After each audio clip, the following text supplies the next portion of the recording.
વિક્રમભાઈ કેટલા વર્ષની જર્ની છે કલાકાર તરીકે? એઝ એ હીરો તરીકે તો હું મારે 2006માં પહેલી પિક્ચર આવેલી મેસવા ફિલ્મ્સમાંથી. બહુ ટાઈમથી 2006 એટલે અત્યારે 2025 ચાલે છે. 19 વર્ષ થઈ ગયા. 19 વર્ષમાં વિક્રમ ઠાકોરે શું આપ્યું ગુજરાતમાં? એ તો ગુજરાતની જનતાને ખબર છે, બધાને ખબર છે શું આપ્યું. બસ મેં મહેનત કરી છે, મારા બનતા મેં પ્રયત્નો કર્યા છે, સારા સારા ગીતો આપવાનો પ્રયત્ન કર્યો છે. દરેક સમાજના ગીતો પણ મેં ગાયા છે. નશાબંધીની વાતો પણ મેં ગીતો દ્વારા રજૂઆત કરી છે. શિક્ષણની વાતો મેં કરી છે. અમારા સમાજમાં શિક્ષણ બહુ ઓછું હોય, વ્યસનો વધારે હોય, તો એ ટાઈપના ગીતો પણ મેં બનાવ્યા છે સમાજને સુધારવા માટે, કે સમાજ આગળ વધે. બીજા સમાજ જેમ બહુ આગળ વધેલા છે એમ અમારો સમાજ પણ આગળ વધે. તો આ બધા કુરિવાજો, આવા બધા વ્યસનો અને શિક્ષણના માર્ગે આગળ તમારે ચાલવું જોઈએ. આ બધા ઘણા બધા ગીતો મેં અમારા સમાજ માટે પણ લખેલા છે.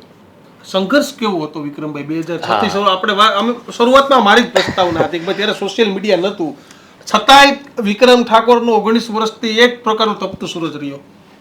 સંઘર્ષ 2006 પછી નહોતો, એના પહેલાં હતો. એટલે એ વખતના ટાઈમે એક ખાલી સિંગર જ હતો અને કીબોર્ડ વગાડતો, ફ્લ્યુટ વગાડતો. એ વખતે દૂર દૂર સુધી હું પ્રોગ્રામમાં મેં મારા પપ્પા સંતવાણી કરે છે, એમની જોડે મારા મોટાભાઈ જીવરાજભાઈ, કિશોરભાઈ, અમે લોકો નવરાત્રિ હોય તો ગાંધીનગરના અલગ અલગ સેક્ટરોમાં નાના નાના પ્રોગ્રામો કરતા.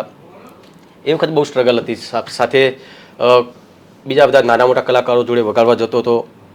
ગાવાનું બહુ ઓછું હતું મારે એ વખતે. પહેલાં આ બધું વગાડતો હતો, કીબોર્ડ, ફ્લ્યુટ, એ બધું. રેકોર્ડિંગમાં જતો હતો, રેકોર્ડિંગમાં 20 જવાનું થાય, આ બાજુ રાજકોટ જવાનું થાય, ત્યાં અમુક ટાઈમ સ્કૂટર લઈને જતો હતો, બસમાં જવાનું થાય. સ્ટુડિયો પર નાવા ધોવાની વ્યવસ્થા ના હોય તો આખી રાત ફ્લ્યુટ કે કીબોર્ડ વગાડ્યું, સવારે નાવા ધોવાનું થાય તો ડેપોમાં જવાનું થતું હતું, એસટી ડેપોમાં. અમુક ટાઈમ એવું થતું હતું કે સ્કૂટર લઈને ગયા હોય તો સ્કૂટર વચ્ચે બગડી, રાતે 10 વાગે સ્કૂટર બગડી ગયું. ઇલેક્શનના ટાઈમ હતો એ વખતે, વિસનગરથી આવતી વખતે. તો સ્કૂટર બગડી, આખું સ્કૂટર દોરીને મેં માણસા સુધી લઈ ગયા, સવાર પહોંચ્યા અમે માણસા. એટલે આવી તો ઘણી બધી સ્ટ્રગલો છે પહેલાં. પણ 2006માં જે ડિરેક્ટર અમારા હર્ષુભાઈ પટેલ, એમણે પિક્ચર બનાવી હતી એકવાર પીને મળવા આવજે. અને એ વખતે પણ એવું જ હતું કે ભાઈ આટલી બધી સ્ટ્રગલ કરીએ છીએ, આમાં બી એટલું બધું. પછી ગાવાનું ચાલુ કર્યું, પછી મારે થોડી સ્ટ્રગલ ઓછી થઈ અને બધા લોકોએ મને મારું સિંગિંગ લોકોએ પસંદ કર્યું. ને પછી જેમ મણિરાજ બારોટની પિક્ચર આવી હતી ઢોલો મારા મલકનો, એ રીતે મને પણ ઓફર કરી મેસવા ફિલ્મ્સના બધા પ્રોડ્યુસરોએ કે ભાઈ તારી પણ ફિલ્મ બનાવીએ. મણિરાજની બનાવી હતી, હિટ જોઈ હતી, એવી રીતે. તો મેં પણ એ વખત ના પાડી હતી. મેં કહ્યું ભાઈ આપણું કામ સિંગિંગનું છે, એક્ટર નહીં, આપણે એક્ટર છીએ નહીં, આપણી હાઇટ બોડી આવી છે, એક્ટર કોઈ એંગલથી લાગતો નથી. એટલે મેં ના પાડી હતી, પણ પછી મને મનાવી લીધો અને 2006માં પિક્ચર આવી એકવાર પીને મળવા આવજે.